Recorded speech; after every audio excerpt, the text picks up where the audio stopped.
हमारे पास एक्सरसाइज 6.11 का क्वेश्चन 14 है, सम द सीरीज। तो स्टार्ट करते हैं। हमारे पास सीरीज जो है डिनोमिनेटर और न्यूमरेटर की फॉर्म में दी हुई है। हम इसको तोड़ के लिख सकते हैं 1 square plus 2 square plus 3 square up to क्या है एन टर्म्स दी हुई हैं। इसी तरह क्या करती हूँ, डिनोमिनेटर को मैं लिख सकती हूँ के, क्योंकि 1 2 3 के जो है 1 से लेकर n तक है। तो अब यहाँ से क्या आ जाएगा मेरे पास, ये समीशन की फॉर्म में लिख लें तो summation n square over summation n. यहाँ से फार्मूला पुट कर दें समीशन एन स्क्वायर का, वो क्या होता है n into n plus 1 2n plus 1 by क्या आ जाएगा 6 और ये n रहेगा। इसको थोड़ा सिंप्लीफाई कर लें तो क्या आ जाएगा 1 by 6 2n square plus 3n plus 1।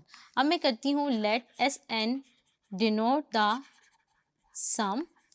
तो इसको फाइंड कर लेते हैं, समीशन की फॉर्म में लिख लेते हैं। तो एस एन क्या आ जाएगा, समीशन टी के वेयर के वेरीज फ्रॉम 1 to n। तो यहाँ पे वैल्यू पुट कर देते हैं तो क्या आ जाएगा 1 by 6 summation 2n square plus 3n plus 1। तो अब हम क्या करते हैं, अलग अलग समीशन ले लेते हैं हर टर्म में। तो यहाँ से क्या आ जाएगा 2 बाहर ले लेते हैं, 1 बाय 6 को भी बाहर ले लेते हैं। तो ये क्या आ जाएगा 2 summation n square plus 3 summation n plus यहाँ पे क्या आ जाएगा समीशन 1।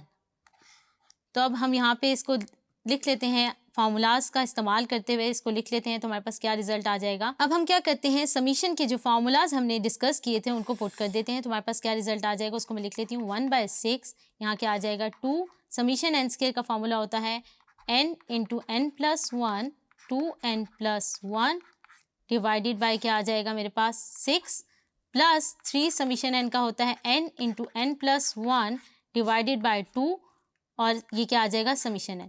तो हम इसको सिंप्लीफाई कर लें तो हमने क्या किया, समीशन के फार्मूलाज यूज करते हुए उनकी वैल्यूज लिख ली हैं। अब हम क्या करते हैं, इसको सिंप्लीफाई कर लें तो हमारे पास क्या आ जाएगा एस एन आ जाएगा, यानी सम ऑफ द सीरीज आ जाएगा। तो मैंने जब सिंप्लीफाई किया तो आप देख सकते हैं रिजल्ट क्या आ गया है, n by 36 multiply by 4n square plus 15n plus 17। Hope so आपको ये क्वेश्चन समझ आया होगा। Thank you.